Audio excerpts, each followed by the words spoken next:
A single dad was rejected on Christmas blind date. Then a woman asked, "Can you be my husband? You are not my type." The words hung in the air like shards of broken glass, and Nathan Cole felt every single one of them slice through his chest as he sat frozen in his chair at Giuseppe's Italian restaurant on Christmas Eve. The woman across from him, Jennifer, was already standing up, pulling her designer coat over her shoulders with the kind of practiced indifference that suggested she had done this before, that walking out on someone mid-date was just another Tuesday for her. Nathan opened his mouth to say something, anything, but no words came out. His throat had closed up completely, and all he could do was watch as Jennifer adjusted her purse strap and looked down at him with an expression that landed somewhere between pity and disgust. "I'm looking for someone without baggage," she added, as if the first blow had not been enough. "Good luck finding what you are looking for," and then she was gone. Weaving through the crowded restaurant, without a backward glance, leaving Nathan alone at a table set for two with a half-empty bread basket and two untouched glasses of red wine. The candle between them flickered mockingly, and somewhere in the background, Frank Sinatra crooned about having yourself a merry little Christmas, while Nathan felt his entire world crumble for what seemed like the 100th time. He could feel the eyes of other diners on him, could sense their uncomfortable glances and whispered comments. The elderly couple 2 tables over quickly looked away when he caught them staring. A group of women near the window pretended to be deeply interested in their menus. The waiter, who had been so cheerful earlier, now approached with the careful sympathy of someone who had witnessed the whole disaster unfold. "Sir, can I get you anything else?" the young man asked quietly. Nathan shook his head, not trusting his voice. He reached for his water glass just to have something to do with his hands, and that is when he noticed they were trembling.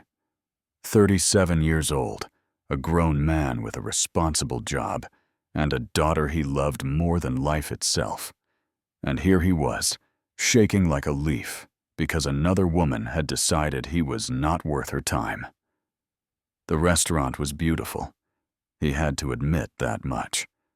Giuseppe's had gone all out for the holiday season, with twinkling white lights strung along the exposed brick walls, fresh evergreen garlands draped over the bar, and a magnificent Christmas tree in the corner that must have been at least 12 feet tall.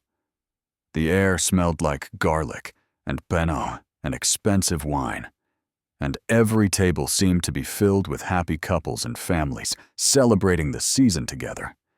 Every table except his. Nathan pulled out his phone more out of habit than anything else, and his heart clenched out when he saw the lock screen. It was a photo Emma had insisted he take that morning, a picture of the reindeer she had drawn for him, with crayons and glitter glue. The reindeer was lopsided, and the glitter had gotten everywhere, including in Emma's blonde curls, and somehow on the ceiling of their small kitchen. But she had been so proud of it that Nathan had immediately declared it the best reindeer he had ever seen. "This is Rudolph, Daddy," she had explained very seriously while handing him the drawing. "He is going to help Santa find our house tonight, so Santa knows where to bring my presents." "That is very smart thinking, sweetheart," Nathan had told her, kneeling down to her level. "Santa is definitely going to find us now." Emma had beamed at him with that gap-toothed smile that never failed to make everything better. And for a moment, Nathan had actually felt hopeful about tonight. His sister Claire had set up this blind date weeks ago, promising that Jennifer was different, that she was kind and patient, and would love Emma the moment she met her. Claire had been wrong. The date had started well enough. Jennifer was attractive and well-dressed, and she had laughed at Nathan's nervous jokes while they waited for their appetizers. But then she had asked the question that always came eventually, the question that Nathan had learned to dread more than anything else in the world. "So, do you have any kids?" He had smiled, because he could not help but smile when talking about Emma. "I have a daughter," he had said already, reaching for his phone to show her a picture. "Her name is Emma. She is 7, and she is absolutely the light of my life. She drew me this reindeer this morning, see? She is convinced it is going to help Santa find our house."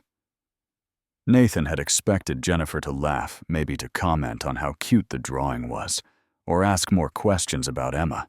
Instead, he watched her expression shift in real time, watched the polite interest drain from her eyes and get replaced by something colder, something calculating.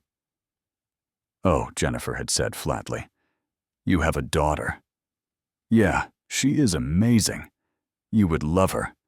She is so—" "Is her mother in the picture?" The question had cut Nathan off mid-sentence.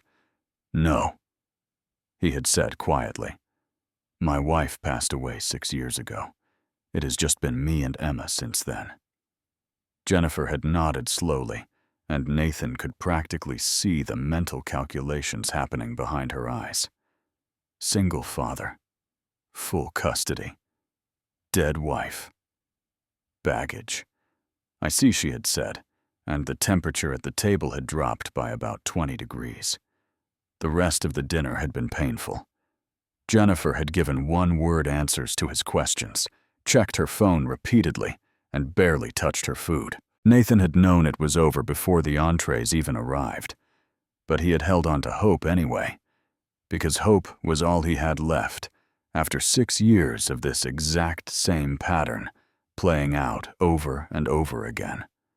Women loved him until they found out about Emma. Then they disappeared. Now sitting alone at the table while Christmas music played and happy couples clinked glasses all around him, Nathan felt the familiar weight of failure pressing down on his shoulders. He thought about Emma at home with Claire, probably bouncing off the walls with excitement about Santa's impending visit. He thought about the look on her face when he came home alone again, when she asked him how his special dinner went, and he had to find a way to explain that it did not work out without breaking her heart. He thought about Rachel. His wife had been gone for 6 years now, taken from him by a drunk driver who had run a red light on an ordinary Tuesday afternoon. One moment, Rachel had been driving home from the grocery store, probably singing along to the radio the way she always did, and the next moment she was gone. Just like that. No warning, no goodbye, no chance to tell her one more time how much he loved her. Emma had been 18 months old when it happened. She did not remember her mother at all, just knew her from photographs and the stories Nathan told her at bedtime. Sometimes, that felt like the cruelest part of the whole thing, that Emma would never know the woman who had loved her so fiercely, who had spent hours decorating her nursery and reading parenting books and crying happy tears when she held her newborn daughter for the first time. Nathan reached for his coat. There was no point in sitting here any longer marinating in his own humiliation while the restaurant buzzed with holiday cheer around him. He would go home, hug his daughter, help her set out cookies for Santa, and try to forget that this night had ever happened. He would try to forget, just like he had tried to forget all the other times. Before we continue, please tell us where in the world are you tuning in from? We love seeing how far our stories travel. Nathan had just pushed back his chair and was reaching for his wallet when he heard a voice cutting through the restaurant noise with the precision of a surgeon's scalpel. "Can you be my new husband?" He froze with his hand halfway to his back pocket, certain he had misheard. The voice had come from somewhere to his right, and it was female calm and completely serious. Nathan turned his head slowly, half expecting to find someone talking on the phone or addressing another table entirely. Instead, he found himself looking directly at a woman who appeared to have stepped out of a completely different world. She was sitting alone at the table next to his, and everything about her screamed success and sophistication in a way that made Nathan suddenly very aware of his off-the-rack dress shirt and department store tie. Her blonde hair cascaded in elegant waves over bare shoulders that were framed by a stunning red dress, the kind of fitted designer piece that probably cost more than Nathan's monthly mortgage payment. Pearl drop earrings caught the candlelight as she tilted her head slightly, and an expensive watch glinted on her wrist as she set down her wine glass. She was beautiful. There was no denying that, but it was her eyes that really caught Nathan's attention. They were blue sharp and intelligent, and they were looking at him with an expression that held no trace of humor or mockery. She was completely serious. "Excuse me, Nathan," managed, his voice coming out rougher than he intended. "Can you be my new husband?" the woman repeated as casually as if she were asking him to pass the salt. "I heard everything your date said to you just now, and I have a proposition." Nathan stared at her.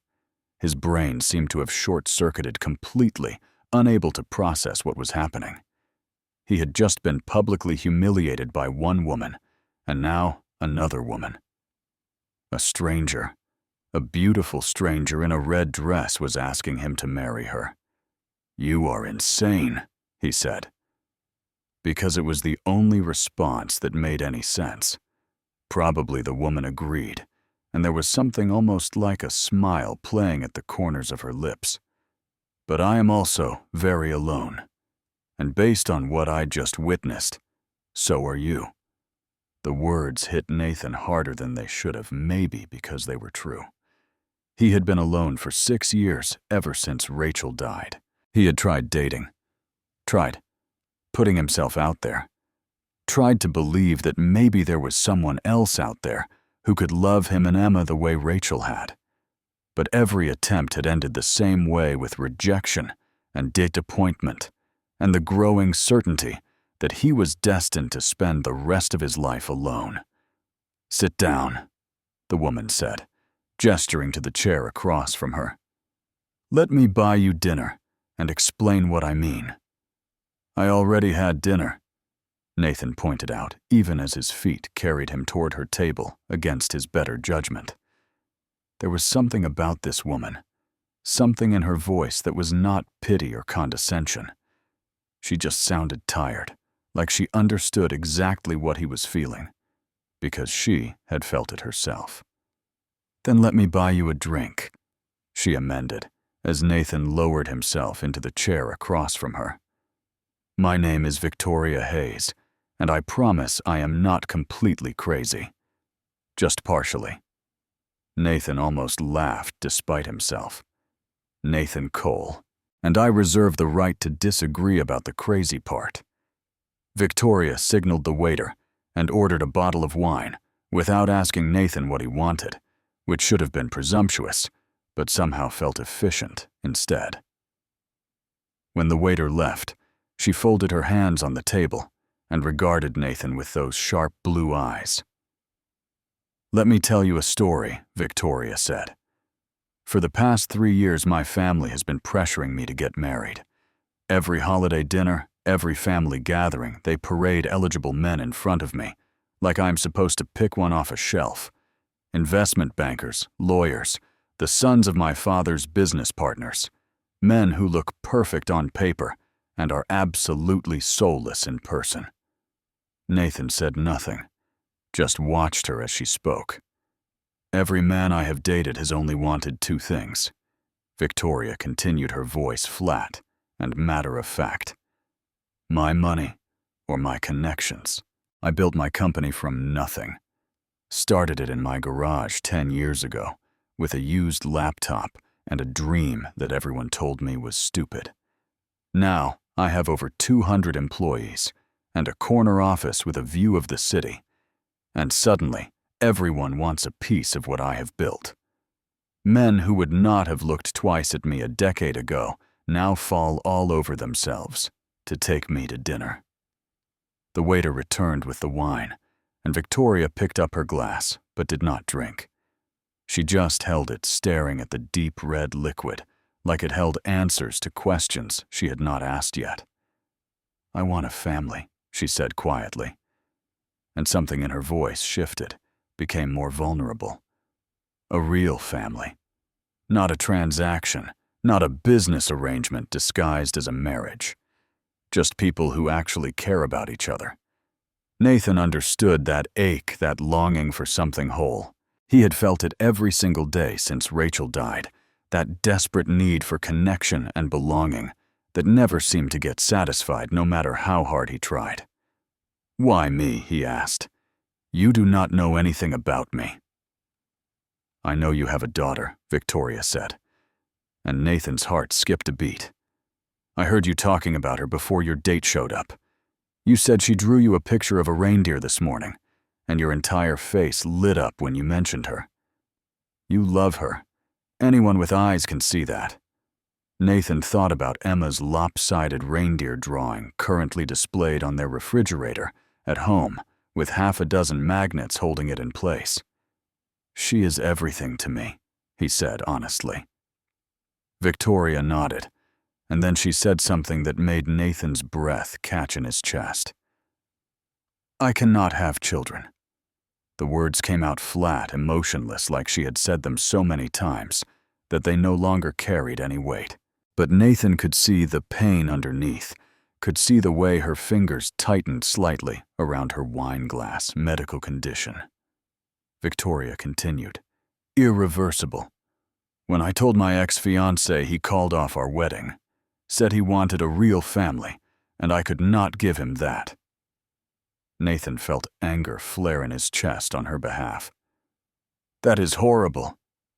"It is," Victoria agreed simply. "But it is also reality. And here is what I realized tonight watching your date walk out on you. You have a daughter who needs a mother. I want a child, but cannot have one. You keep getting rejected because you have a kid. I keep getting rejected because I cannot have them." She set down her wine glass and looked at him directly. "It makes sense," she said. "We could help each other." Nathan stared at her, his mind racing. She was serious. This beautiful, successful stranger was actually proposing that they get married based on nothing more than a chance encounter in an Italian restaurant on Christmas Eve. It was insane. It was absolutely, completely insane. But she was not looking at him like he was broken. She was looking at him like he might be the answer to something. "You do not know me," Nathan said again, but his voice was weaker this time. "Then let us fix that," Victoria replied. "Give me your number. Let me meet your daughter. Let us see if this crazy idea could actually work." Nathan's hands were trembling again, but this time it was not from humiliation. It was something else entirely. Something that felt dangerous and exciting and terrifying all at once. "I do not know," he said honestly. "You do not have to know," Victoria said, and her voice was gentle now, almost kind. "You just have to give me a chance." They stayed at that restaurant for 2 more hours, long after most of the other diners had finished their meals and headed home to their families. The Christmas music kept playing softly in the background, and the candle between them burned down to a stub. But Nathan barely noticed any of it. He was too busy talking, really talking in a way he had not done with anyone in years. Victoria told him about her company, a software firm that developed apps for healthcare management. She had started it in her garage, with nothing but determination and a vision, working 18-hour days for years before finally landing her first major contract. Now she had offices in 3 cities and clients across the country, and she was proud of what she had built. Genuinely proud, in a way that was not arrogant or boastful.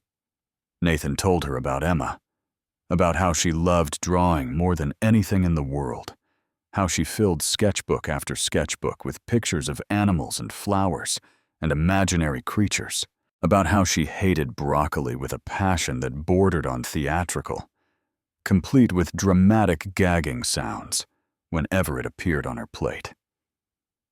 About how she carried a stuffed bunny named Snowflake everywhere she went and talked to it like it was a real friend. "She sounds wonderful," Victoria said, and there was something wistful in her voice. "She is." Nathan agreed. "She is the best thing that ever happened to me." But even as they talked and laughed and slowly relaxed in each other's company, Nathan felt the weight of his past pressing down on him. He could not talk about Emma without eventually talking about Rachel. And when Victoria gently asked about his wife, Nathan found the words spilling out before he could stop them. It was an ordinary Tuesday. He began staring at the tablecloth.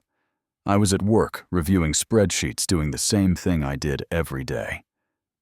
And then my phone rang. He could still remember the exact moment, could still hear the voice of the hospital administrator saying his name like a question. "Mr. Cole, this is Memorial Hospital. There has been an accident." Rachel was driving home from the grocery store. Nathan continued quietly. "She had called me right before she left, asked if I wanted anything special for dinner. I said no. Just whatever she felt like making. Those were the last words I ever said to her. No, just whatever you feel like." Victoria reached across the table and placed her hand over his, but she did not speak. She just let him talk. A drunk driver ran a red light and T-boned her car. She was pronounced dead on arrival. They said she probably did not feel anything, that had happened too fast. But I do not know if that is supposed to make me feel better or worse. Nathan had driven to the hospital without any memory of getting in his car or navigating the streets. He just remembered arriving, being led to a small room where a doctor with kind eyes told him that his wife, the mother of his child, the love of his life, was gone. Emma was 18 months old, Nathan said, his voice cracking slightly. She was at home with a babysitter. For weeks afterward, she kept asking where Mommy was. She would toddle around the house looking for her, and I did not know how to explain that Mommy was never coming home. He had learned to do a lot of things in the years since Rachel's death. He learned to braid hair by watching YouTube tutorials at 2 in the morning when he could not sleep. He learned to cook meals that Emma would actually eat, though he still burned things more often than he cared to admit. He learned to be both mother and father, to kiss away tears and check for monsters under the bed, and read bedtime stories with all the different voices, even though Rachel had always been better at that than him. His sister Claire had moved in with them for 3 months after the funeral, helping Nathan navigate the impossible task of grieving while caring for a toddler. She had been his rock, his lifeline, the only reason he had not completely fallen apart. But eventually, Claire had gone back to her own life, her own family, and Nathan had been left alone with a daughter who needed him to be strong even when he felt like he was dying inside. "I started dating again about 2 years ago," Nathan admitted. "My sister kept saying I needed to put myself out there, that Emma needed a mother figure, that Rachel would not want me to be alone forever. And maybe she was right about all of that. But every single time, it ends the same way." He looked up at Victoria, meeting her eyes for the first time since he started talking. "Women smile at me, seem interested. And then I mention Emma, and I can see it happen the moment they realize I'm a package deal. Suddenly, they remember they have early meetings tomorrow, or they are not really looking for anything serious right now. They disappear, and I am left explaining to Emma why Daddy's new friend is not coming over anymore." Victoria squeezed his hand. "That is their loss," she said firmly. "Every single one of them." Then she told him her own story. She had been diagnosed with premature ovarian failure at 28, right in the middle of planning her wedding to David, a successful lawyer she had dated for 3 years. When she told him about the diagnosis, he had been silent for 3 full days. Then he had sat her down in their living room and said the words that still echoed in her head years later. "I want a real family. This is not what I signed up for. He had called off the wedding 2 months before the date moved out of their shared apartment and married someone else within a year. Victoria had thrown herself into her work, building her company into the success it was today, but she had never stopped wanting what David had taken from her. The dream of a family, the dream of being a mother. My parents keep parading eligible men in front of me, Victoria said, her voice bitter. But none of them see me. They see my bank account, my company, my connections. They see what they can get from me, not who I actually am. By the time they finally asked for the check, the restaurant was nearly empty. Nathan looked at Victoria, really looked at her, and saw not a beautiful stranger in an expensive dress, but a woman who was just as broken and lonely as he was. Two souls damaged by different tragedies searching for the same thing. Victoria pulled out her phone. "Your number," she said. It was not a question. Nathan hesitated for just a moment, and then he gave it to her. His hands were still trembling when she texted him immediately, and he looked down to see the message on his screen. "This is Victoria. Call me when you are ready." She left cash on the table enough to cover both their meals, plus a generous tip, and then she stood and put on her coat. Before she left, she looked back at him one more time. "I meant everything I said tonight," she told him. "This might be crazy, but crazy might be exactly what we both need." And then she was gone, leaving Nathan alone at the table with his phone in his hand and a strange new feeling blooming in his chest. For the first time in 6 years, he felt something other than resignation. He felt hope. Nathan did not call Victoria for 3 days. He spent those 3 days overthinking everything, turning their conversation over and over in his mind like a puzzle he could not solve. He would pick up his phone, scroll to her contact, and then set it down again without dialing. He would draft text messages, delete them, draft new ones, and delete those too. Part of him was terrified. Victoria Hayes was so far out of his league that it was almost laughable. She ran a successful company, wore designer clothes, and moved through the world with the kind of confidence that came from never having to worry about money. Nathan was a mid-level accountant who clipped coupons and worried about saving enough for Emma's college fund. But another part of him could not stop thinking about the way Victoria had looked at him in that restaurant. She had not seen his khakis from Target, or his outdated haircut, or the wedding ring he still wore on a chain around his neck. She had seen something else entirely. On the 4th day, his phone rang. Victoria's name flashed on the screen, and Nathan's heart immediately started racing. "You are overthinking this," she said, when he answered without even bothering to say hello. Nathan sat down heavily on his couch. It was late evening, and Emma was already asleep in her room down the hall. The house was dark, except for the glow of the Christmas tree lights in the corner, the tree they had decorated together the week before, with ornaments Emma had made in kindergarten. "How do you know?" he asked. "Because I have been doing the same thing Victoria admitted. I almost deleted your number twice." Something about her honesty made Nathan relax slightly. "I have a daughter," he said quietly. "She has been through enough. I cannot bring someone into her life who might disappear." "You will never be completely sure," Victoria replied. "That is not how life works. You just have to decide if it is worth the risk." Silence stretched between them, heavy with possibility and fear. Nathan looked at the Christmas tree, at the paper snowflakes Emma had hung crookedly on the lower branches, at the star on top that was slightly lopsided because he had let her place it herself. "Saturday," he finally said. "There is a park near my house, 10 in the morning. I will be there," Victoria promised. And the relief in her voice told Nathan that she had been just as scared as him. Saturday morning arrived too quickly. Nathan woke up at 6, unable to sleep, and spent an hour cleaning the house, even though Victoria was not coming inside.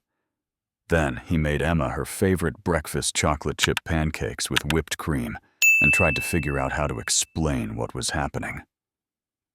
"We are meeting someone at the park today," he said, aiming for casual and probably missing by a mile. Emma looked up from her pancakes, whipped cream on her nose. "Who? A friend of mine. Her name is Victoria. Is she nice?" Nathan thought about Victoria's sharp blue eyes, the way she had stood up to her own loneliness with such unflinching honesty.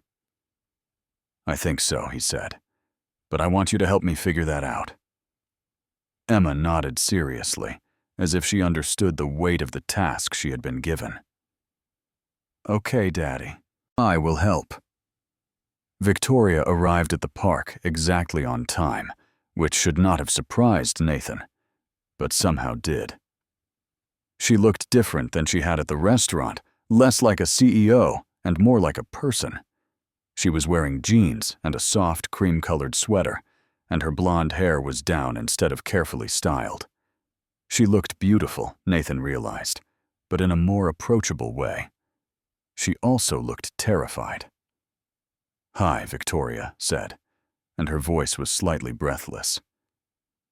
"I was not sure you would actually come.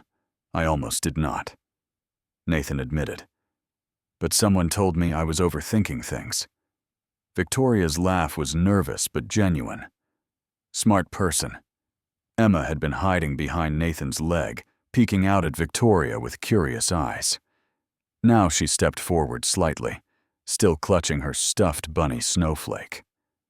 "Hi, Emma," said in her small, clear voice. "I am Emma. What is your name?" Victoria crouched down, immediately lowering herself to Emma's eye level. It was such a natural gesture, and Nathan felt something shift in his chest, watching her do it. "I am Victoria," she said. "That is a beautiful name you have. And who is this?" She pointed at Snowflake. "This is Snowflake," Emma explained. "She is my best friend. She goes everywhere with me." "She is lovely," Victoria said. "Seriously. Does she like parks?" Emma's face scrunched up as she considered the question. "She likes the ducks. Can we feed the ducks?" "I brought bread," Nathan said, pulling a plastic bag out of his pocket. He had remembered at the last minute grabbing the end of a loaf that was going stale anyway. Emma's eyes lit up. "Come on," she said, grabbing Victoria's hand without hesitation. "I will show you the best spot. There is one duck who is really fat, because I always give him extra bread." Victoria looked up at Nathan surprised and touched by Emma's easy acceptance. He just shrugged and smiled, following, as his daughter dragged this stranger toward the pond. The morning passed in a blur of quacking ducks, scattered breadcrumbs, and Emma's endless chatter. She told Victoria about her school, about her best friend Maria, about the dragon she was trying to learn how to draw. Victoria listened to every word with genuine attention, asking questions that showed she was actually paying attention. "What color is your dragon?" Victoria asked. "Purple," Emma said firmly. "With green wings and orange fire. But the wings are hard. They keep coming out wrong. I bet if you keep practicing you will get them just right," Victoria said. "Can I see your drawing sometime?" Emma's face transformed with delight. "Really? You want to see them?" "I really do."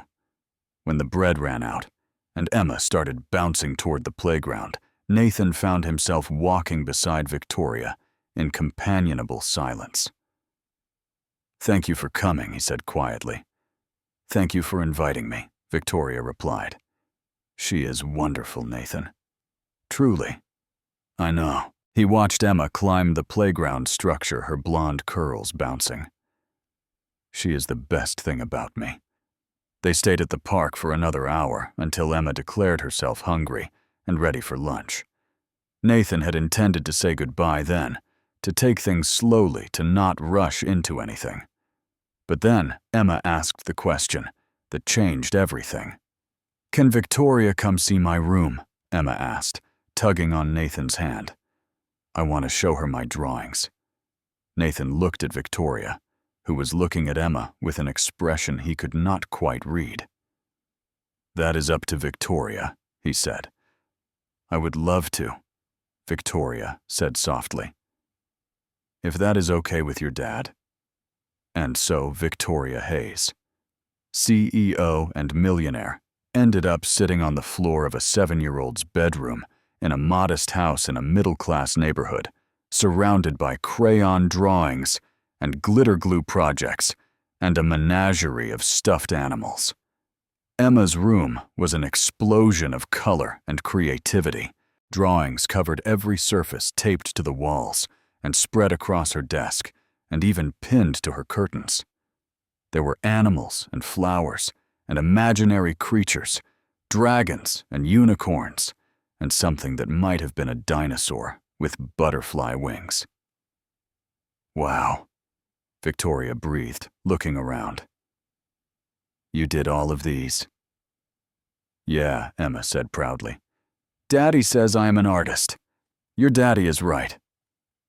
They sat on the floor together, and Emma pulled out her current sketchbook to show Victoria her works in progress.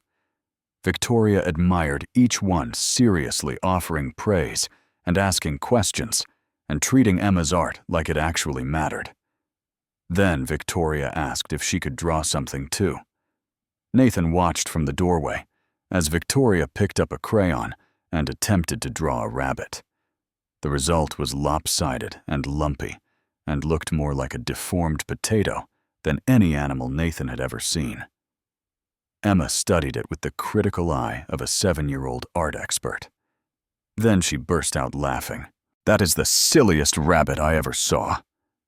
She giggled. Victoria laughed too, her whole face transforming with genuine joy.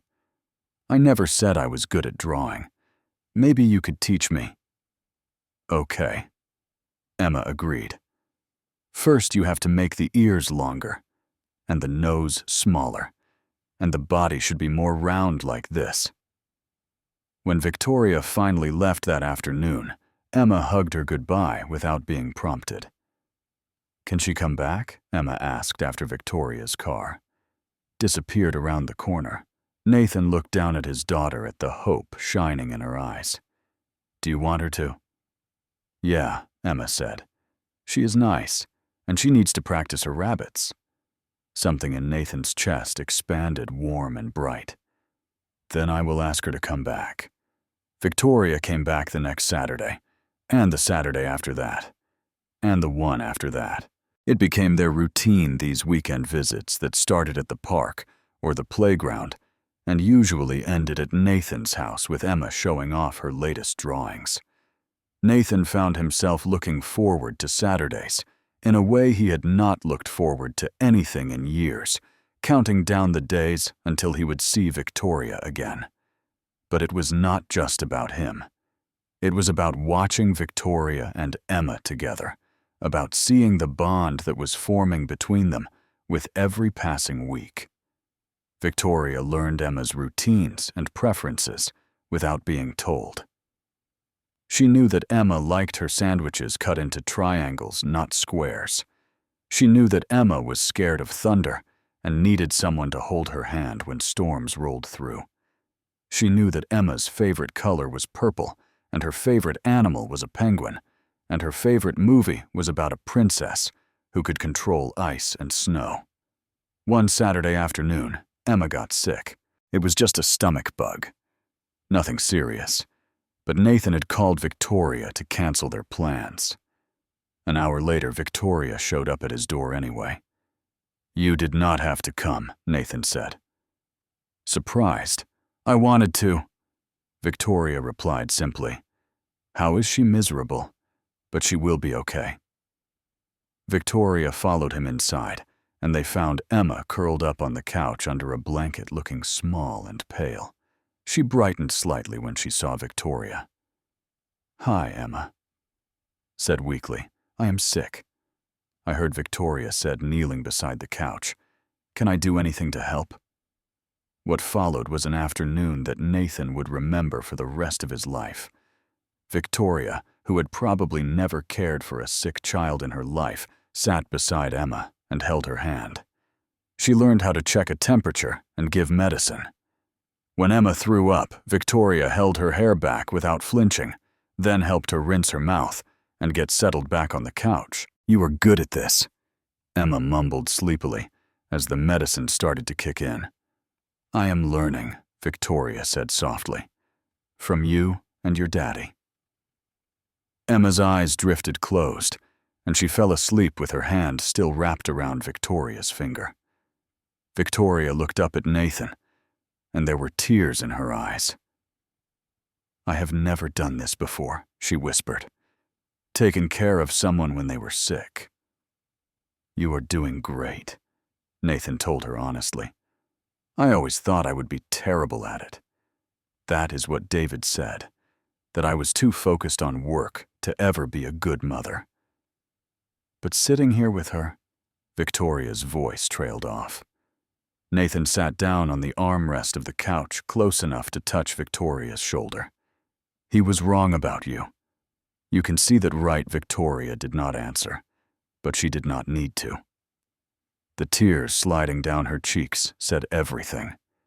That night, after Emma had recovered enough to eat some crackers and watch cartoons, Victoria stayed for dinner. They ordered pizza because Nathan was too tired to cook, and the three of them ate it straight out of the box while watching a movie about a fish trying to find his son. When Emma finally fell asleep for real, Nathan and Victoria sat together on the couch in the dim glow of the television. "Thank you," Nathan said. "For today, you did not have to stay." "I wanted to," Victoria said again, and Nathan was beginning to understand that this was just who she was. When she cared about something, she showed up completely. "Can I ask you something?" Victoria said after a moment. "Sure. Do you think about her? Your wife? When I am here?"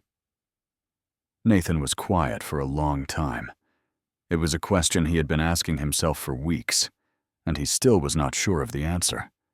"Yes," he finally admitted. "Sometimes I feel like I am betraying her, like I am trying to replace her." "You are not replacing her," Victoria said quietly. "You cannot replace someone who is loved. That is not how it works." She told him about her own mother, who had died when Victoria was 12.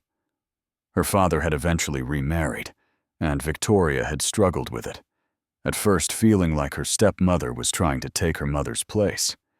But over time, she had realized that love was not a zero-sum game. You could love someone new without loving the person you lost any less. "I am not trying to replace Rachel," Victoria said. "I could never do that. I am just trying to be part of your lives. If you will let me." Nathan looked at this woman who had appeared in his life on Christmas Eve with an impossible question. Who had been showing up every weekend since then, who had sat on the floor drawing terrible rabbits with his daughter and held her hand while she was sick. "I want to let you," he said honestly. "I just do not know if I am ready." "No one is ever ready," Victoria replied. She reached across the couch and took his hand. "But maybe we can figure it out together." Nathan looked at her hand in his, at her face illuminated by the soft glow from the television. She looked scared and hopeful and vulnerable, and Nathan realized he probably looked the same way. He squeezed her hand, and something unspoken passed between them. 2 months after that first meeting in the restaurant, Nathan found himself falling in love. He had not planned it. He had not even wanted it, not really. He had been so focused on protecting Emma, on making sure Victoria was safe, that he had forgotten to protect his own heart. And now, it was too late, because Victoria Hayes had somehow slipped past every defense he had built in 6 years of being alone. It happened in small moments. The way she laughed at Emma's terrible jokes, the way she always crouched down to Emma's level when they talked, The way she remembered details like Emma's upcoming spelling test, or the fact that Nathan's favorite coffee order was black with 2 sugars. It happened in bigger moments, too, like the night they decorated Nathan's small Christmas tree together, stringing lights and hanging ornaments, while Emma bounced around them in excitement. "This one is my favorite," Emma announced, holding up a lumpy clay ornament painted bright purple. "I made it in school. Miss Rodriguez said it was the most creative one in the whole class." "It is beautiful," Victoria said seriously. "Where should it go?" Emma directed the entire decorating process, like a tiny general instructing Nathan and Victoria exactly where each ornament belonged. When it came time to put the star on top, Emma insisted that Victoria lift her up to do it. Nathan watched as Victoria hoisted Emma onto her hip, steadying her while she reached up to place the star on the highest branch. Emma giggled. Victoria smiled, and Nathan felt his heart crack wide open. After Emma went to bed, Nathan and Victoria sat together on the couch, the Christmas tree lights casting a warm glow over everything. The house smelled like pine and sugar cookies, and outside the window, snow had started to fall softly. "I did not expect this," Victoria said quietly. "Expect what?" "To feel this way." She turned to look at him, and there was something in her eyes that made Nathan's breath catch. "When I asked you that crazy question on Christmas Eve, I was not looking for love. I was looking for a solution, a way to stop being so alone. But somewhere along the way, that changed." Nathan reached out and tucked a strand of blonde hair behind her ear. His hand lingered against her cheek, and she leaned into his touch like it was something she had been waiting for. "I am falling in love with you," Nathan admitted. The words came out rough and honest and terrifying. Victoria's eyes filled with tears. "I already fell," she whispered. "I have been falling since the night you told me about Emma's reindeer drawing." Nathan cupped her face in his hands and kissed her. It was soft, at first tentative, like they were both afraid of breaking something fragile. But then Victoria's hands came up to grip his shoulders, and the kiss deepened, and 6 years of loneliness seemed to melt away between them. When they finally pulled apart, both of them were breathless. "I want this to work," Victoria said. "I want to be in your life, in Emma's life, permanently." "I want that too," Nathan said. "But I need to warn you about something."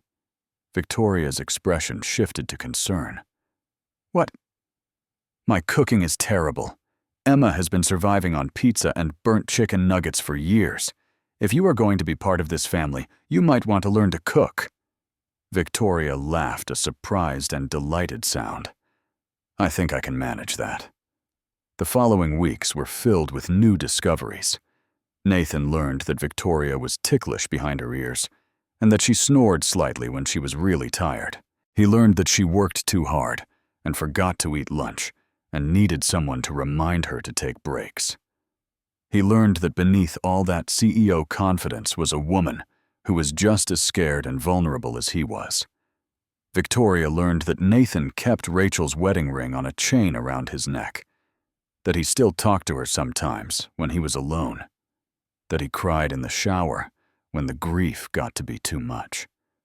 She learned that he felt guilty for falling in love again, like he was somehow betraying the woman who had died loving him. "You are not betraying her," Victoria told him one night, when they lay together on the couch after Emma had gone to bed. "Rachel loved you. She would want you to be happy, I know," Nathan said. "But sometimes knowing something in your head and feeling it in your heart are 2 different things." Victoria kissed his forehead. "Then I will keep reminding you, as many times as it takes." The moment Nathan knew he wanted to spend the rest of his life with Victoria came on a random Tuesday morning. Emma had accidentally called Victoria Mommy over breakfast, and everyone had frozen Emma with wide, scared eyes. Nathan, with his heart in his throat. Victoria, with tears suddenly streaming down her face. "I am sorry," Emma whispered, looking like she had done something terribly wrong.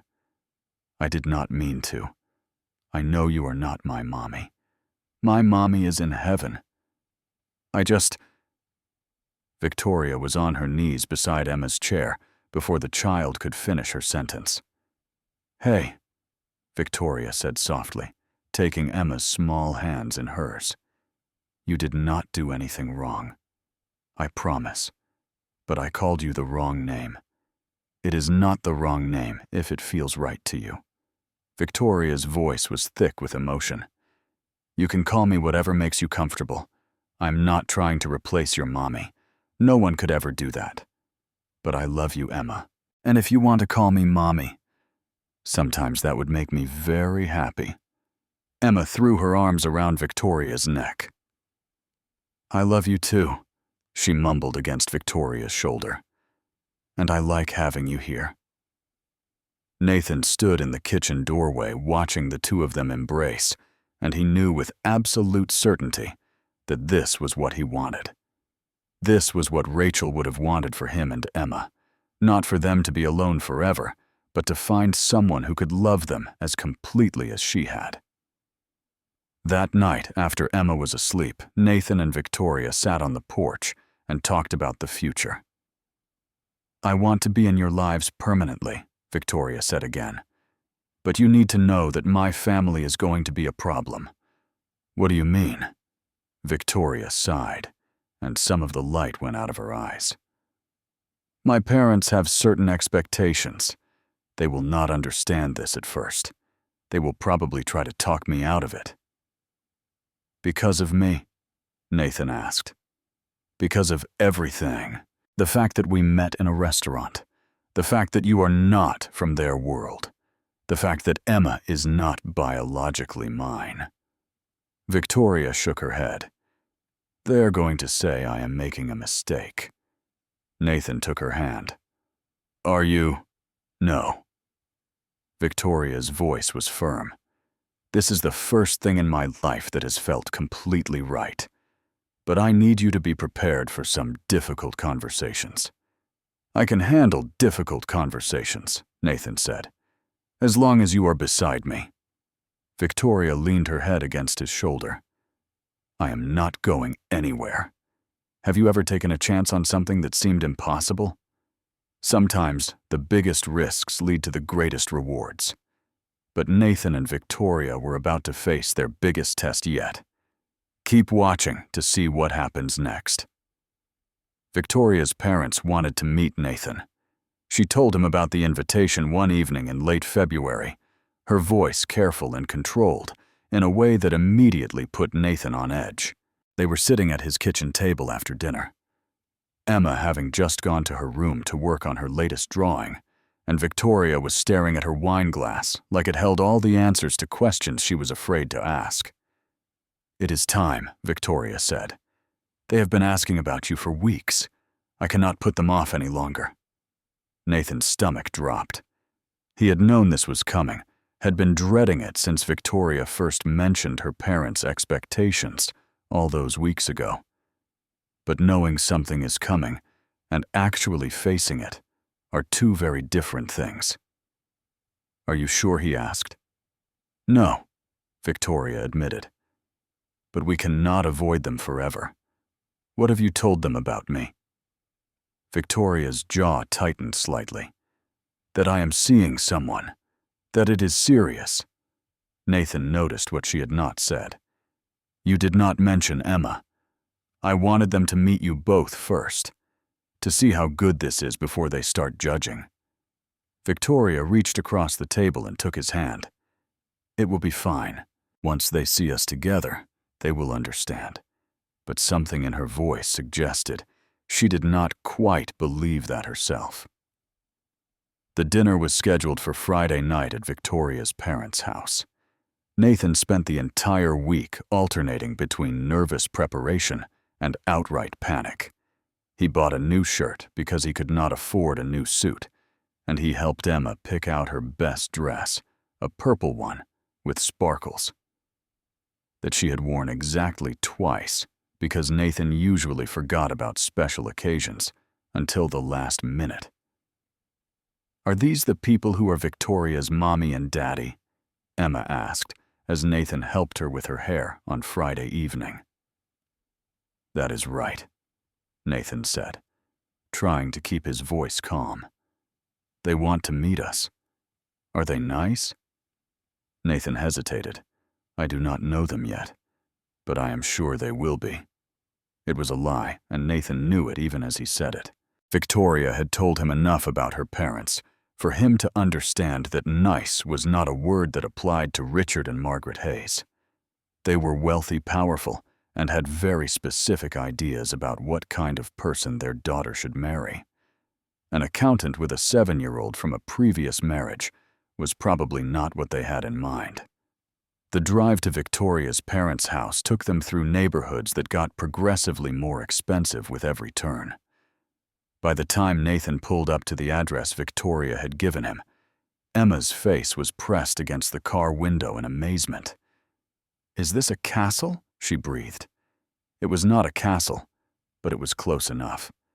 The house was a massive colonial revival, with a circular driveway, white columns by the front door, and manicured gardens that probably cost more to maintain than Nathan made in a year. Every window glowed with warm light, and there was a fountain in the front yard that Nathan suspected did not come from Home Depot. "This is where Victoria grew up?" Emma asked. "I guess so." Nathan managed his hands sweating on the steering wheel. Victoria met them at the front door, and Nathan's heart sank when he saw her. She was dressed differently than usual, more formally, with her hair pulled back severely, and pearls at her throat. She looked beautiful, but she also looked like a stranger, like the CEO he had glimpsed that first night in the restaurant, rather than the woman who drew terrible rabbits on his living room floor. "You look nice," Victoria said, kissing Nathan's cheek. Her lips felt cold. She led them inside, and Nathan tried not to gawk like a tourist. The foyer had marble floors that probably cost more than his car. A crystal chandelier hung overhead, throwing rainbow prisms of light across the walls. The art on the walls was definitely original, not prints, and Nathan did not want to think about what any of it might be worth. Emma clutched Snowflake to her chest and stuck close to Nathan's side. "Mother, Father," Victoria said as they entered the living room, "this is Nathan Cole, and this is his daughter Emma." Richard Hayes was tall and silver-haired, with the kind of distinguished look that came from years of being wealthy and knowing it. He shook Nathan's hand with a grip that felt more like an evaluation than a greeting, his sharp eyes taking in Nathan's off-the-rack shirt and discount store shoes. Margaret Hayes was elegant in a way that made Nathan feel like he had tracked mud into a museum. She wore pearls and a silk blouse, and her expression could have frozen water at 50 paces. Her gaze swept over Nathan and Emma with obvious distaste. "How lovely," Margaret said, her tone suggesting exactly the opposite. "Please sit down." The dining room was just as intimidating as the rest of the house. The table could have seated 20, though only 5 places were set at one end. There were 7 courses planned, each with different silverware, and Nathan watched Emma's face go from curious to overwhelmed as she tried to figure out which fork to use. The interrogation began before the soup course arrived. So Nathan, Richard said, leaning back in his chair with the casual authority of a man who had never been questioned in his life. "Victoria tells us you work in accounting." "That is right," Nathan said, grateful for a straightforward question. "I am a senior accountant at Morrison & Associates. It is a mid-sized firm, but very stable." "Stable," Richard repeated, as if the word tasted strange in his mouth. "And how long have you been in that position?" 8 years. "I see." Richard exchanged a glance with his wife that communicated entire volumes of judgment. "And you are raising your daughter alone?" Nathan felt Victoria tense beside him, but he answered calmly. "Yes, My wife passed away 6 years ago. I am sorry for your loss, Margaret said. But there was no real sympathy behind the words. Her eyes had lingered on Emma, who was sitting very still and very quiet, looking smaller than Nathan had ever seen her. Thank you, Nathan said tightly. Victoria tried to shift the conversation. Emma is incredibly talented, she said brightly. She is an amazing artist. Show them the drawing you made last week, Emma. Emma looked at her plate. I do not have it with me, she mumbled. How nice, Margaret said, dismissively. Then turned back to Nathan. Children that age need stability, structure, a proper family unit. She has that. Nathan said, his jaw tightening. Does she? Richard leaned forward. A single father working a modest job. No mother figure. That hardly seems ideal. Father. Victoria started. I am just being realistic, Victoria. Richard cut her off without looking at her. You cannot ignore facts. The fact is that your circumstances are unconventional. Nathan wanted to point out that there was nothing unconventional about loving his daughter and doing his best to raise her well. He wanted to ask what exactly made a proper family unit in Richard Hayes's eyes. But before he could say anything, Margaret delivered the final blow. Victoria deserves more than someone's best. Margaret said, her voice like ice. She deserves exceptional. She has built an empire. She comes from a good family. And you want her to throw all of that away to play mother to someone else's child. The words hit like a slap. Across the table, Emma's fork clattered against her plate. When Nathan looked at her, his heart shattered. Her eyes were wet, her lip trembling, her small body rigid with the effort of not crying. Excuse me, Nathan said, standing so abruptly that his chair scraped against the floor. Emma, come on. We are leaving. Nathan Victoria stood too, her face pale. No. Nathan's voice came out harder than he meant it to, but he did not care. This was a mistake. Please do not go, Victoria pleaded. Let me talk to them. Nathan gestured at her parents, who were watching the scene with expressions that suggested they had expected exactly this outcome. Talk to them about what they just called my daughter a burden. There is nothing to talk about. They just need time. They understand perfectly, Nathan said flatly. We are not good enough for you, and maybe they are right. Victoria's face crumpled. Do not say that. But Nathan was already taking Emma's hand. She was crying silently now, tears streaming down her cheeks as she clutched Snowflake to her chest. I am sorry I put you through this, Nathan said to Victoria, and he meant it. He was sorry for a lot of things right now. Sorry he had let himself hope. Sorry. He had brought his daughter into a situation where people would look at her like she was a problem to be solved. He walked out without looking back.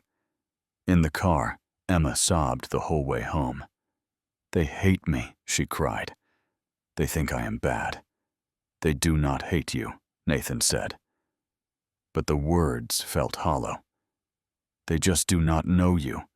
They think I am making everything wrong. They think Victoria should not be with us because of me.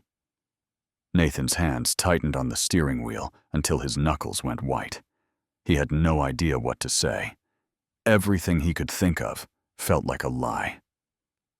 When they got home, Emma ran straight to her room and slammed the door. Nathan stood in the empty hallway, listening to his daughter cry through the walls, and felt something inside him break. Victoria called that night. Nathan did not answer. She called again the next morning, and the morning after that. She left voicemails that Nathan deleted without listening to. She sent texts that he read once and then ignored. I am so sorry. Please let me explain. They were wrong. I told them so. Please do not shut me out. Part of Nathan wanted to answer. Part of him wanted to hear whatever explanation Victoria could offer, wanted to believe that there was some way to fix what had happened. But every time he thought about picking up the phone, he remembered Emma's face at that dinner table, the way she had shrunk into herself, the way she had looked at him with eyes full of tears and whispered, "They hate me." He could not put her through that again. He would not. On the fourth day, Victoria showed up at his door. Nathan opened it and found her standing on his porch looking nothing like the polished CEO he had first met. Her hair was uncombed. There were dark circles under her eyes, and she was wearing jeans and an old sweater instead of her usual designer clothes. "What do you want?" Nathan asked, not inviting her in. "To fix this," Victoria said. "To explain.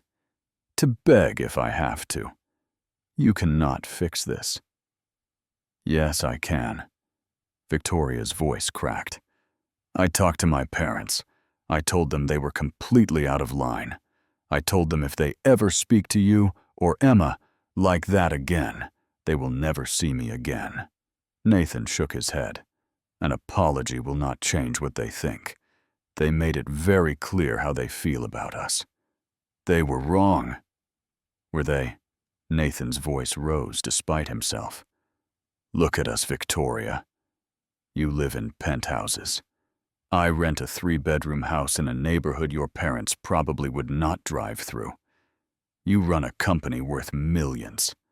I push papers in a cubicle. We do not fit in your world. I do not care about any of that. But your family does. And they always will." Nathan felt all the exhaustion of the past 4 days crashing down on him. Every holiday, every family event, every time we are around them, we will be the outsiders. Emma will feel it. I saw her face at that dinner, Victoria. I will not put her through that again. Victoria's eyes filled with tears. "So that is it. You are just giving up." "I am protecting my daughter by pushing me away." Victoria took a step forward, her voice desperate.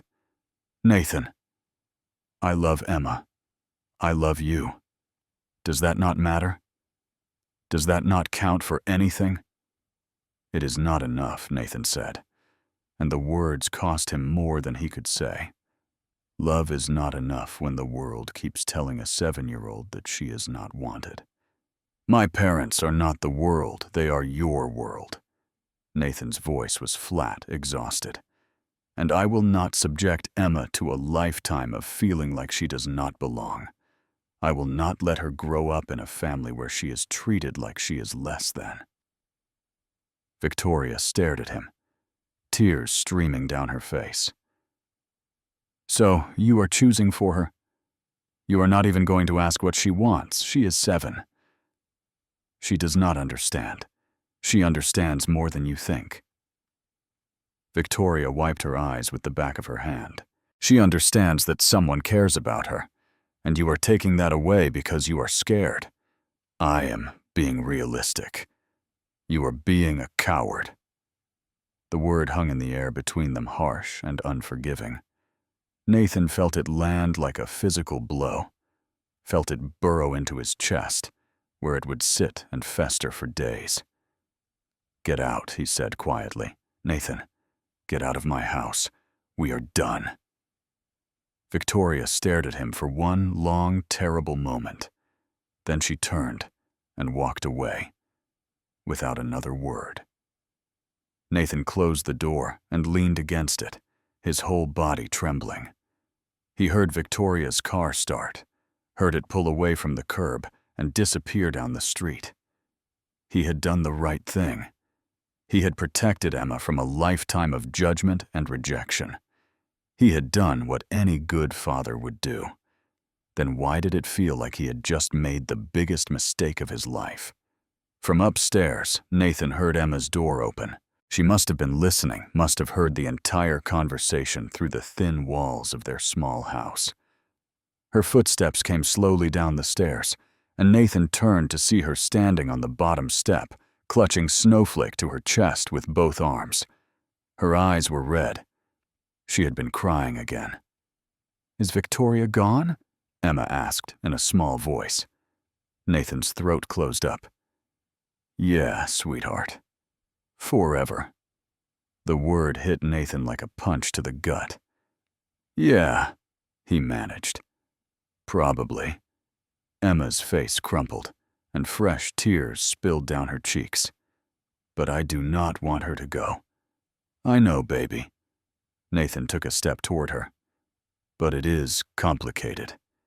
"Is it because of me?" Emma asked, and the question stopped Nathan cold. "Because her parents do not like me?"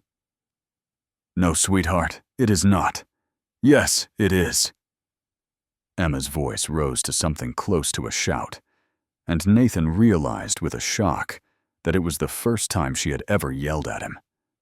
"They said I was bad. They said you cannot give me good things. They said Victoria should not be with us because of me. They were wrong, Emma.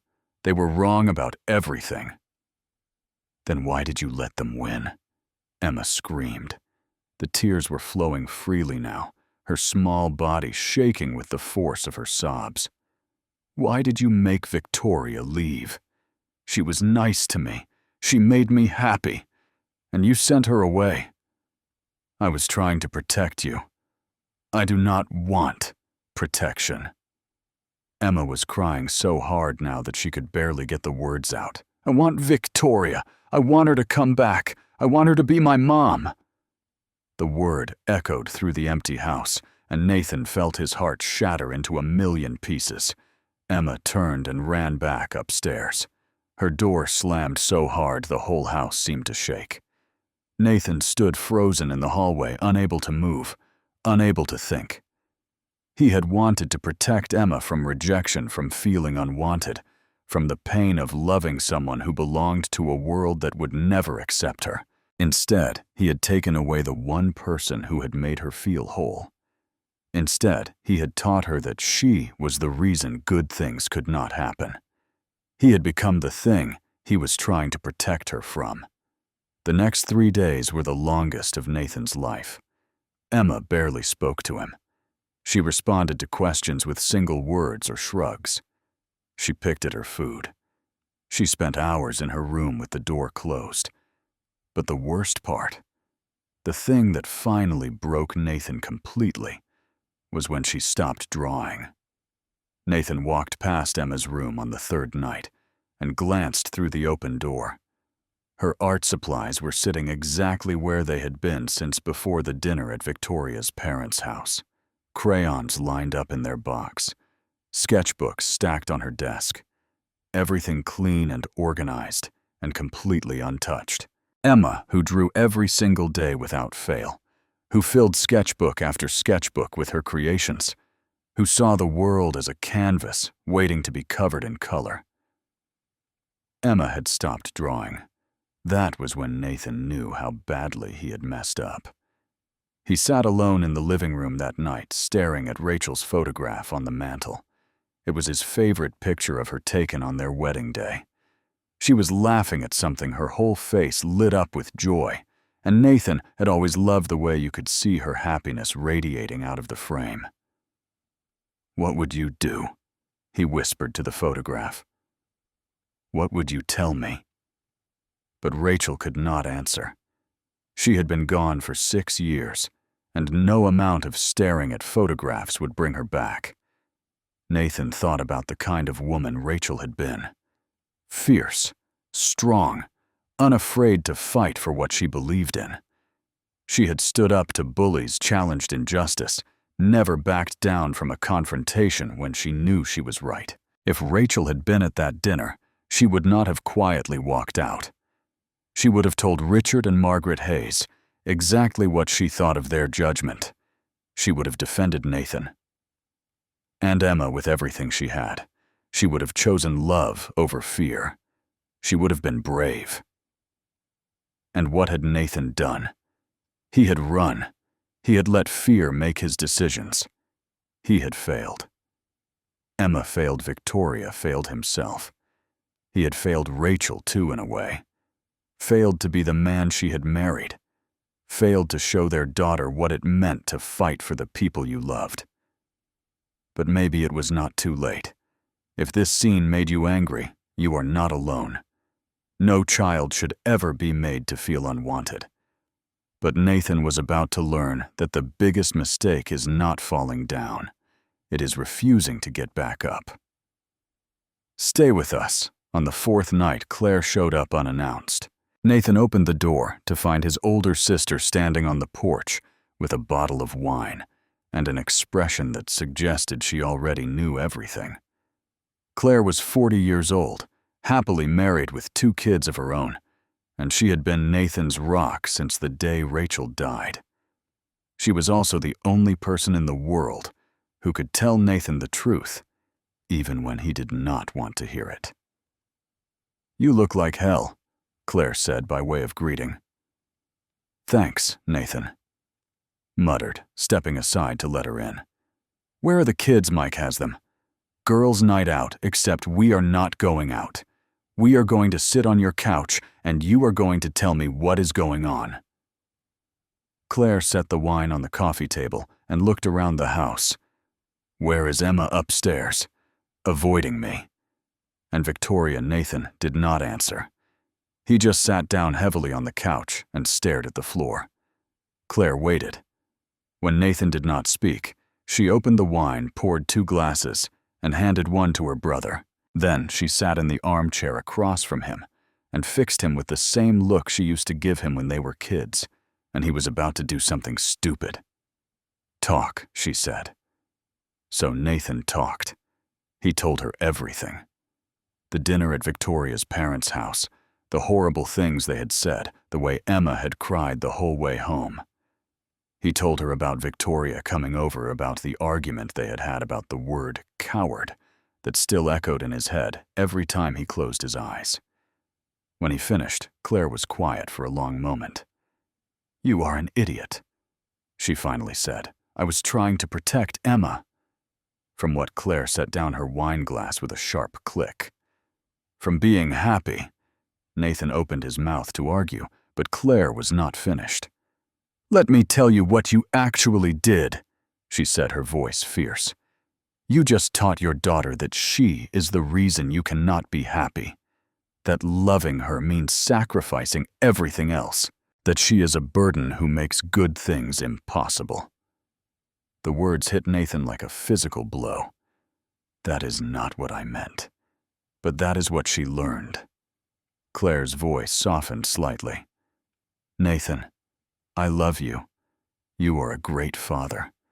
You have done an amazing job with Emma, especially considering everything you have been through. But sometimes you are so busy protecting her from imaginary future pain that you are causing real pain right now. Victoria's parents hate us." So what? Claire threw up her hands. "So they are terrible people.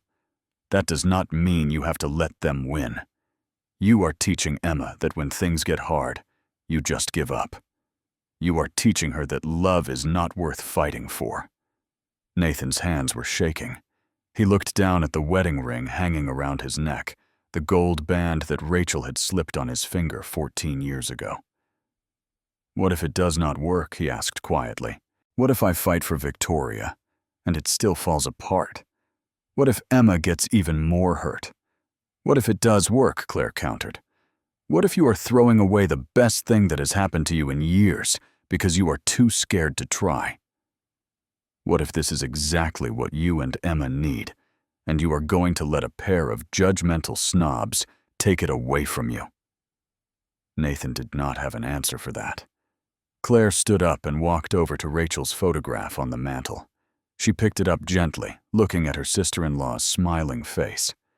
"Rachel would have fought," Claire said quietly. "She would have told those people exactly where they could shove their judgment. She would have chosen love. She would have been brave." Claire set the photograph down and turned to face Nathan. "Be brave, Nathan. For Emma. For yourself.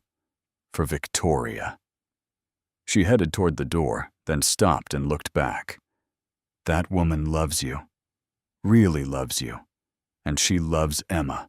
Do you have any idea how rare that is? How many people would have walked away the second they found out you were a package deal? Claire opened the door. Do not be an idiot, Nathan. Fight for your family. She left. Nathan sat alone in the silence, Claire's words echoing in his ears. Be brave. He thought about Rachel, really thought about her. Not the sanitized memory he had built up over 6 years, but the real woman. The woman who had once gotten into a screaming match with a stranger who had called a disabled person a derogatory name in public. The woman who had written strongly, worded letters to every politician who supported policies she disagreed with. The woman who had looked Nathan in the eye on their first date and told him she did not believe in playing games, that she liked him, and she thought they should go on another date. Rachel had never been afraid to fight for what she wanted, and Nathan had let fear turn him into someone she would not recognize. He got up from the couch and walked upstairs. He knocked on Emma's door. Go away, came the muffled response. Emma, please, I need to talk to you. Silence. I made a mistake, Nathan said through the door. A big one, and I need your help to fix it. A long pause. Then the door opened slowly. Emma stood there in her pajamas, her eyes red and puffy. Snowflake clutched in her arms. She looked so small, so hurt, and Nathan felt his heart break all over again for what he had done to her. What mistake? Emma asked quietly. I let fear make my decisions. Nathan knelt down so he was at her eye level. I was so scared of you getting hurt that I pushed away someone who loves you, someone who loves both of us. Victoria. Emma whispered. Yeah. Nathan took her small hands in his. I was wrong, sweetheart. Her parents were terrible, but that does not mean Victoria is like them. That does not mean we have to let them win. But they hate me. They do not know you, Nathan said firmly. And even if they never change, even if they never see how amazing and wonderful and talented you are, that does not make them right. You are good enough, Emma. You are perfect exactly the way you are. And anyone who cannot see that does not matter. Emma's lip trembled. Do you really mean that I really do? Nathan squeezed her hands. I love you more than anything in this world, and I thought protecting you meant keeping you away from people who might hurt you. But I was wrong. Real protection means teaching you to stand up to those people, teaching you to know your own worth, teaching you to fight for what matters. Victoria matters, Emma said quietly. She does. Nathan swallowed hard. So I need to know something. Do you still want Victoria in your life, even knowing her family might never accept us? Emma nodded immediately, her curls bouncing. Yes, I want her. I do not care about her mean parents. I just want Victoria. Nathan pulled his daughter into a hug, holding her tight against his chest. Then I am going to fight for her. I am going to try to make this right. What if she does not forgive you? Emma asked, her voice muffled against his shirt. Nathan thought about the look on Victoria's face when he had told her to leave, the devastation, the betrayal. She might not, he admitted. But I have to try. Emma pulled back and looked at him, with those serious eyes that always seemed to see more than a 7-year-old should. She will forgive you, she said with complete certainty. She loves us. Nathan hoped to God she was right. Nathan called Victoria that night. She did not answer. He called again the next morning. Straight to voicemail. He sent texts that went unread, left voicemails that were not returned. Every time his phone stayed silent, Nathan felt his hope slip a little further away. He deserved this, he knew. He had told Victoria to get out, had called their relationship a mistake. Why would she want to hear from him now? On the third day, Nathan drove to Victoria's office. The building was everything he had expected. A gleaming tower of glass and steel in the business district, with a lobby that probably cost more to furnish than Nathan made in a decade. He felt completely out of place in his ordinary clothes, surrounded by people in expensive suits who walked with the confident stride of success. The receptionist looked up when he approached the desk. She was young and polished, and clearly trained to spot people who did not belong. "Can I help you?" she asked, her tone polite but cool. "I am here to see Victoria Hayes. My name is Nathan Cole. Do you have an appointment?" "No, but—" "I am sorry, Ms. Hayes is not seeing anyone without an appointment today." The receptionist's smile was professional and completely dismissive. "Would you like to schedule something for next week, please?" Nathan said, desperation creeping into his voice. "Just 5 minutes. That is all I am asking." Something in his expression must have gotten through, because the receptionist's perfect composure cracked slightly. She picked up her phone and made a quiet call, speaking too low for Nathan to hear. 2 minutes later, the elevator doors opened, and Victoria stepped into the lobby. She looked terrible. Dark circles under her eyes' hair, pulled back in a hasty ponytail face, pale and drawn. She looked like she had not slept in days, which Nathan guessed was probably true. She stopped about 10 feet away from him, her arms crossed over her chest. "What do you want?" she asked, her voice flat. "To apologize," Nathan said. "To beg you to give me another chance. To tell you that I was wrong about everything." Victoria's expression did not change. "You called this a mistake. I was the mistake." The words tumbled out faster than Nathan could control them. "Not you. Never you. I was scared, Victoria. I was so scared of Emma getting hurt again that I pushed away the one person who actually loved her. I pushed away the one person who loved me. My family will never accept you," Victoria said quietly. "You were right about that." "I do not care." Nathan took a step closer. "I do not need their approval. I do not need their acceptance. I just need you. You should care. It will be hard. Every holiday, every gathering. Let it be hard." Nathan's voice was fierce now. "Let them judge us. Let them look down on us. I do not care, Victoria, because you are worth it.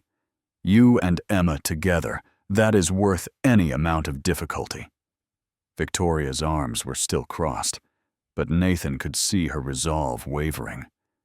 There were tears gathering in the corners of her eyes. "I am willing to fight for this," Nathan continued. "I am willing to stand up to your parents, to anyone who tries to tell us we do not belong together. Because we do belong together. I know that now. I knew it before, but I was too scared to trust it. Nathan, I love you, Victoria." The words came out rough and honest and completely from his heart. "I am in love with you, not because of your money or your connections or what you can give Emma. I am in love with you. The woman who draws terrible rabbits and reads bedtime stories and sits on the floor with my daughter, like there is nowhere else in the world she would rather be." The tears were falling now, streaming down Victoria's face. "I am sorry," Nathan said again. "I am so sorry I hurt you. I am so sorry I said those things. You are not a substitute for Rachel. You are not temporary. You are the woman I want to build a life with. If you will let me. If you will give me one more chance." For one terrible moment, Victoria just stood there, and Nathan was sure she was going to tell him to leave. That he had hurt her too badly, that she could not trust him again, that it was over. Then she moved. She crossed the distance between them in 3 quick steps and collapsed against his chest, her arms going around his waist, her face pressed against his shoulder. "I was so hurt," she whispered, her voice broken. "I thought you did not want me. I thought everything we had built was just nothing. I wanted you, Nathan said into her hair. God, Victoria, I wanted you so much. I was just too afraid to fight for you. And now, Nathan pulled back just enough to look into her eyes. Now, I'm going to fight every single day. For you. For Emma. For us. Victoria kissed him then, right there in the lobby of her office building, with the receptionist staring and other employees walking past, and none of it mattering even a little bit. It was a kiss that tasted like tears and forgiveness and second chances. When they finally pulled apart, Victoria laughed softly. What now, she asked. Nathan smiled for the first time in days. Now you come home. That evening, Victoria showed up at Nathan's house with art supplies for Emma. When Emma opened the door and saw Victoria standing there, she froze. Just completely stopped, like someone had pressed pause on a video. Hi, Victoria said softly. Emma launched herself forward and threw her arms around Victoria's waist, holding on like she was afraid Victoria might disappear. I am sorry. Emma sobbed against Victoria's shirt.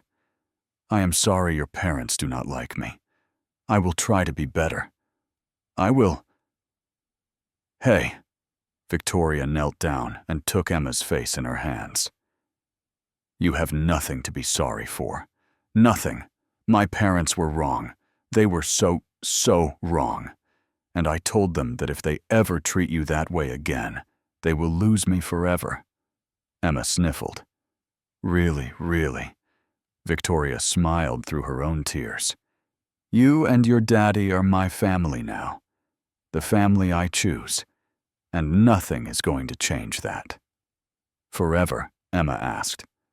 Forever, Victoria promised. You are stuck with me now, kid, if you will have me. Emma hugged her again, even tighter this time. Over the top of Emma's head, Victoria met Nathan's eyes. He nodded. Yes. Forever. 3 weeks later, Victoria sat across from her parents in a private room at an upscale restaurant downtown. She had chosen neutral ground on purpose. No mansion, no formal dining room, no place where Richard and Margaret Hayes had the home field advantage.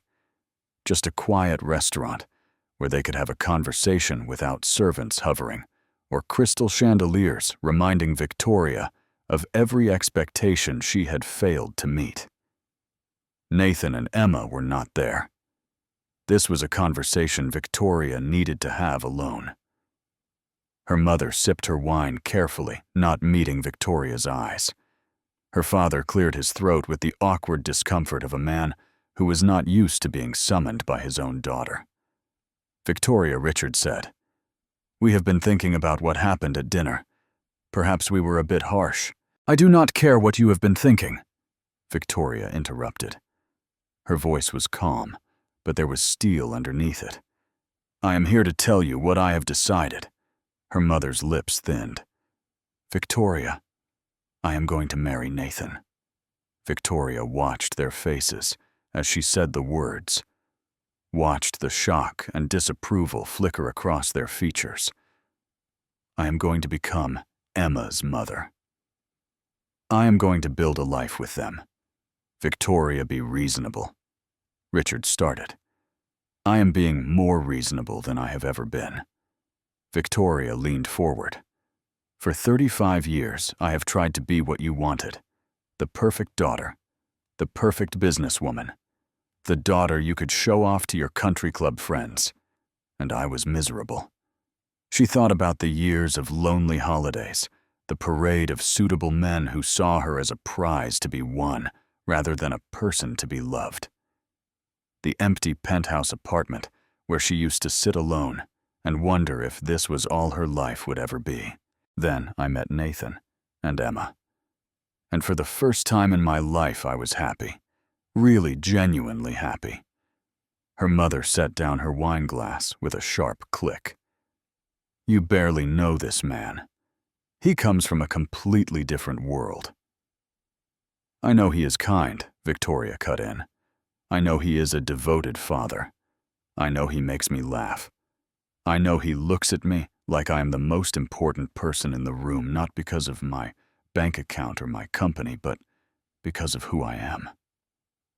She looked her father directly in the eye, which is more than I can say for any man you have ever paraded in front of me. Richard's face went red. "That is not fair. Is it not?" Victoria sat back in her chair. "So here is what is going to happen. You have two choices." She held up one finger. "Choice 1. You accept Nathan and Emma. You come to our wedding. You be grandparents to a little girl who deserves to be loved, not judged. You become part of our lives." She held up a second finger. "Choice 2. You continue to look down on them, continue to think they are not good enough, and you will never see me again." Silence fell over the table. Victoria could hear her own heartbeat thundering in her ears, but she kept her expression calm. She had spent her whole life trying to please these people, and she was done. "You cannot be serious," her mother said. "I have never been more serious about anything in my life." Victoria stood up. "You have 1 week to decide. After that, my door closes permanently." She walked out without looking back.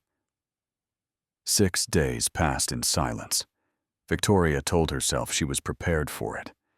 She had Nathan and Emma now, and that was enough. She did not need her parents' approval to be happy.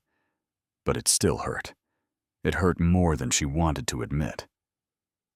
On the 7th day, her phone rang. "We would like to meet them again." Her mother said, her voice stiff and formal. Properly this time. Victoria's heart hammered. "Why?" A long pause. "Because you are our daughter, and we do not want to lose you." It was not an apology. It was not acceptance. But it was something. "Okay," Victoria said carefully. "But this time we do it my way. No mansion, no formal dinner, a park. Casual. And if either of you says one unkind word to Emma, we are done permanently. Understood?" Her mother said. They met the following Saturday at the same park, where Nathan and Victoria had first brought Emma together. It felt right somehow returning to the place where this had all begun. Victoria's parents arrived looking uncomfortable. Richard wore khakis like he was going to a costume party. Margaret had on slacks and a silk blouse, which was probably as casual as she had been in 30 years. Nathan and Emma were already there feeding the ducks. When Emma saw Victoria's parents approaching her, smile faded. She moved closer to Nathan, reaching for his hand. Victoria's heart sank. This was going wrong already. But then Emma did something unexpected. She walked up to Margaret and held out the bag of bread. "Do you want to feed the ducks?" Emma asked. Her voice was small but brave. "I brought extra." Margaret looked startled, like she had not expected Emma to speak to her. "Well, they are really hungry," Emma continued. "That fat one over there is my favorite. I named him Duke." Despite herself, Margaret's lips twitched, almost a smile. "Duke," she repeated. "Yeah, because he is fancy, like a duke." This time Margaret actually did smile. Small, but real. "I see," she said. She took the bread from Emma. "Show me which one is Duke." For the next hour, something shifted. Emma was completely herself, bright and funny and unguarded, talking about her drawings and school and the dragon pizza picture she had made. She asked Margaret about her favorite color, asked Richard if he had ever fed ducks before. And slowly, incrementally, Victoria's parents began to soften. Not all the way, not completely, but the ice that had seemed so impenetrable at that first dinner was starting to crack. By the end of the afternoon, Margaret turned to Nathan and said, "You seem like a good father." It was not much. It was not an apology or an acceptance, but it was more than before. 6 months later, Victoria's parents were still far from warm and fuzzy, but they showed up. They came to Emma's school art show, and Margaret even said, "She has real talent." They came to Sunday dinners at Nathan's modest house, making awkward small talk and trying to connect with a granddaughter who was slowly teaching them how to be human again. One Sunday evening after Victoria's parents left and Emma had gone to bed, Nathan and Victoria sat together on the couch. The house was quiet except for the soft sound of rain on the windows. "My mother apologized to you today," Victoria said, still sounding slightly stunned. "She actually said she was sorry for how she treated you at that first dinner." Nathan laughed softly. "I almost fell over when she said it. You and me both." Victoria leaned against him, her head on his shoulder. "Thank you for not giving up on them. I know they are difficult." "They are your family," Nathan said simply. "I was not going to take that away from you." Victoria was quiet for a moment. Then she took a deep breath and said, "I have something to ask you." "Okay." She pulled away from him, sliding off the couch. Nathan watched confused as she got down on one knee on his living room floor. His heart stopped. "Victoria." "Nathan Cole." Victoria's voice was trembling, but her eyes were steady. "A year ago, I asked you an impossible question in a restaurant on Christmas Eve. You probably thought I was crazy." "I definitely thought you were crazy, Nathan." "It's managed." Victoria laughed through the tears that were already forming. "And you were probably right. But that crazy question led me to you. To Emma. To the family I never thought I would have." She reached into her pocket and pulled out a small velvet box. "Will you marry me?" Victoria asked. "Will you let me be Emma's mom? Will you build this life with me, even when it is messy and complicated, and involves feeding ducks with my difficult parents?" Nathan could not breathe, could not speak, could only stare at this woman who had walked into his life with an impossible question and changed everything. Yes, he finally managed. God, yes. Victoria laughed and cried simultaneously as she pulled the ring from the box and slid it onto his finger. They collapsed into each other's arms, both shaking with joy and relief. From upstairs, they heard a door open. Small footsteps padded down the stairs. Emma appeared in the doorway, rubbing her eyes. "What is happening?" I heard noises. Nathan and Victoria looked at each other, then at Emma. "Victoria asked me to marry her," Nathan said, his voice thick with emotion. "And I said yes." Emma's eyes went wide as saucers. "Really? Really?" Emma screamed with joy and launched herself at both of them. The three of them ended up in a pile on the floor, laughing and crying and holding each other. "You are really going to be my mom?" Emma asked, looking up at Victoria with shining eyes. "Really, really," Victoria promised. "If that is okay with you." "That is the best Christmas present ever," Emma declared. Nathan looked at his daughter, at this woman, who had become their everything at the ring, glinting on his finger. "It is not Christmas yet, sweetheart," he pointed out. Emma grinned her gap-toothed grin. "I know, but it feels like it." She was right. It did. 1 year to the day after Nathan and Victoria first met, they got married. The ceremony was held at Giuseppe's Italian restaurant, transformed for the occasion, with white flowers, candles, and twinkling lights. It seemed fitting somehow, returning to the place where an impossible question had changed everything. Victoria's parents sat in the front row. Margaret cried during the vows, dabbing at her eyes with a silk handkerchief. Richard looked uncomfortable in a way that suggested he might be fighting back tears of his own. Claire stood as Nathan's witness, her eyes red before the ceremony even began. Rachel would be so happy, she whispered to him before the music started. She would love Victoria. Emma was the flower girl, wearing a white dress with purple sparkles and carrying a bouquet of lilies.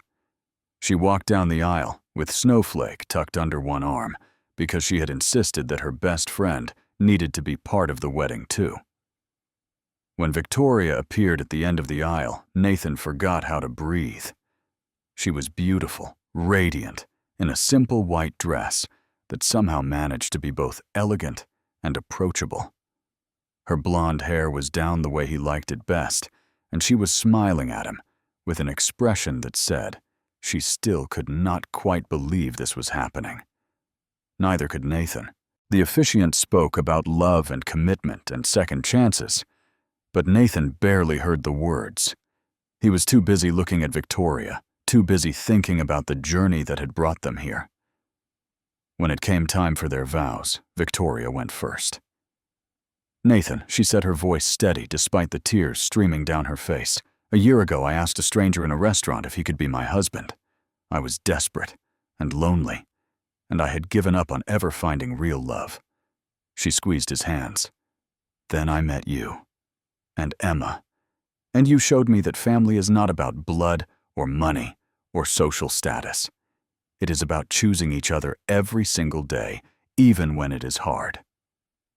She turned slightly to include Emma, who was standing beside them with the biggest smile Nathan had ever seen. "Emma, I promise to love you and protect you and draw terrible rabbits with you forever. I promise to be there for every nightmare and every spelling test and every dragon drawing. I promise to be your mom, not because I am to be, but because I want to be. Because you are the daughter I never thought I would have, and I am so grateful you are mine." Emma was crying now, 2 happy tears that made her face shine. Nathan took a deep breath and began his own vows. "Victoria, a year ago I was sitting alone in this restaurant, humiliated and rejected, convinced I would spend the rest of my life alone. Then you asked me an impossible question, and everything changed." He looked at her, at this woman who had seen his broken pieces, and decided they were worth keeping. "You taught me that being brave does not mean not being afraid. It means being afraid and choosing love anyway. You taught me that family is something you build, not something you are born into. You taught me that it is okay to let someone else carry some of the weight." He glanced at Emma. "You saved us both. You gave Emma the mother she needed, and you gave me the partner I never thought I would find. I promise to spend the rest of my life being worthy of that. I promise to fight for you, for us, for this family we have built together." The officiant smiled. "If anyone has any reason why these two should not be wed, speak now or forever hold your peace." Emma's hand shot up. "No one has any reasons," she announced loudly. "They are perfect together." The whole room burst into laughter. "I think that settles it," the officiant said. "By the power vested in me, I now pronounce you husband and wife. You may kiss the bride." Nathan kissed Victoria, while Emma cheered, and Claire sobbed, and even Margaret Hayes smiled through her tears. Outside the window, snow began to fall, softly coating the world in white.